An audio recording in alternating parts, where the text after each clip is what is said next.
I bought a used baby monitor at a yard sale. The child on the screen won't stop begging me to wake her up. I bought the monitor because it was cheap and a little nostalgic. $10, cash only, from an old woman sitting behind a folding table in her driveway. The thing was ancient. Fat white plastic, a scratched camera, a bulky handheld screen. Does it still work? I asked. She flinched. Not at the question, but at the monitor itself. It works, she said quietly. Just don't leave it on at night. I thought she was joking. I laughed. She didn't. Later, in my tiny apartment, I set the camera on top of my bookshelf and plugged everything in, more as a joke to show friends later than anything else. I lived alone. No kids, no pets. The idea of a baby monitor watching an empty room felt weirdly comforting, like a harmless ghost. At first, the screen just showed static. Gray snow, faint lines rolling upward.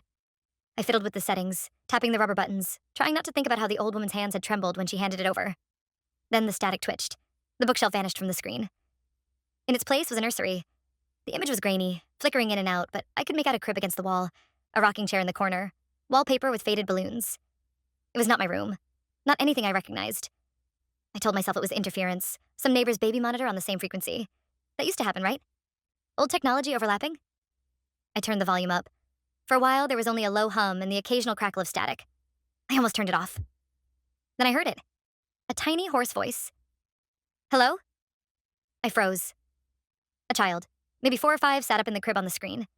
She had dark hair braided unevenly, big eyes that glowed too brightly in the infrared light. She wasn't looking around the room. She was looking straight into the camera. Can you hear me? She whispered. My throat went dry. Yes, I said before I could stop myself, feeling ridiculous for talking to an old monitor in an empty apartment. Her eyes widened in relief. Please, she said. You have to wake me up. I swallowed. Where are your parents? She blinked slowly, like she didn't understand the question. They're asleep, she said. Everyone here is asleep. I've been waiting for someone who can hear me. You can, right? Her voice crackled around the edges, like the sound was being dragged through sand before it reached me. This isn't funny, I muttered, more to myself than to her. The little girl shook her head. Tears pooled in her eyes but didn't fall, hanging there unnaturally.